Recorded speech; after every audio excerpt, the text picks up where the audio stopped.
নমস্কার, আপনারা দেখছেন রিপাবলিক বাংলার। আপনাদের সঙ্গে আমি রয়েছি পায়েল। জেলার সমস্ত গুরুত্বপূর্ণ খবর নিয়ে শুরু করছি জেলা সদর খড়গপুরের শোরগোল। কারণটা কি?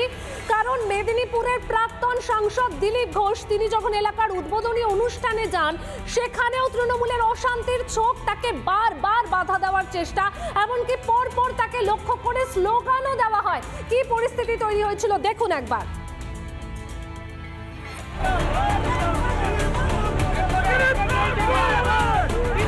খড়গপুরের 6 নম্বর ওয়ার্ডে রাস্তার উদ্বোধনে গিয়েছিলেন মেদিনীপুরের প্রাক্তন সাংসদ। আর এলাকায় দিলীপ ঘোষকে দেখতে পেয়ে গায়ে জ্বালা তৃণমূলের। প্রাক্তন সাংসদের বিরুদ্ধে ওঠে পর পর স্লোগান।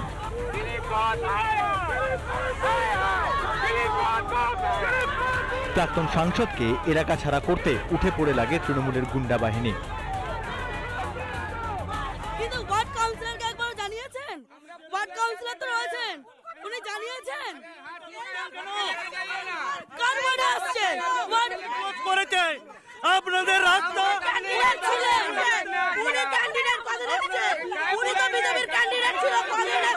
এই মুহূর্তে যে রাস্তাটা দিয়ে হেঁটে যাচ্ছি, এই রাস্তাটা দিলীপ ঘোষের যে এমপি ফান্ড, সেই এমপি ল্যাড থেকে করা।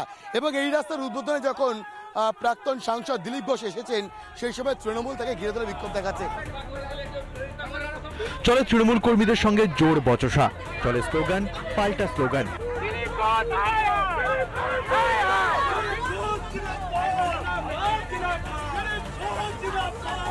পরে দিলীপ ঘোষের গাড়ি আটকানোর চেষ্টা করে তৃণমূল কর্মীরা। উত্তেজনা ছড়ায় এলাকায়। গাড়ি সামনে আসলে উপর দিয়ে গাড়ি চালিয়ে দেবো আমি বলছি। প্রাক্তন সাংসদ দিলীপ ঘোষ তাকে লক্ষ্য করে আক্রমণের চেষ্টা তৃণমূল কর্মী সমর্থকদের। প্রাক্তন সাংসদের দাবি, উদ্বোধনী অনুষ্ঠানে ডাকা হয়েছিল স্থানীয় কাউন্সিলরকেও, কিন্তু তিনি আসেননি। তৃণমূলের এই গাজওয়ারি কবে বন্ধ হবে? ভাস্কর বসুর রিপোর্ট, রিপাবলিক বাংলা। নানা ধরনের কন্টেন্ট দেখার জন্য লাইক করুন, শেয়ার করুন আমাদের ফেসবুক পেজ, সাবস্ক্রাইব করুন আমাদের ইউটিউব চ্যানেল। পাশাপাশি অন্যান্য ব্রেকিং নিউজের জন্য অবশ্যই চোখ রাখুন রিপাবলিক বাংলায়।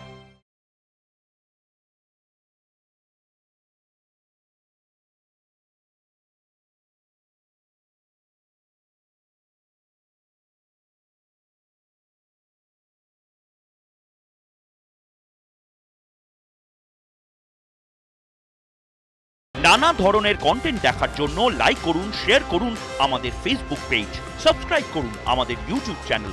পাশাপাশি অন্যান্য ব্রেকিং নিউজের জন্য অবশ্যই চোখ রাখুন রিপাবলিক বাংলায়।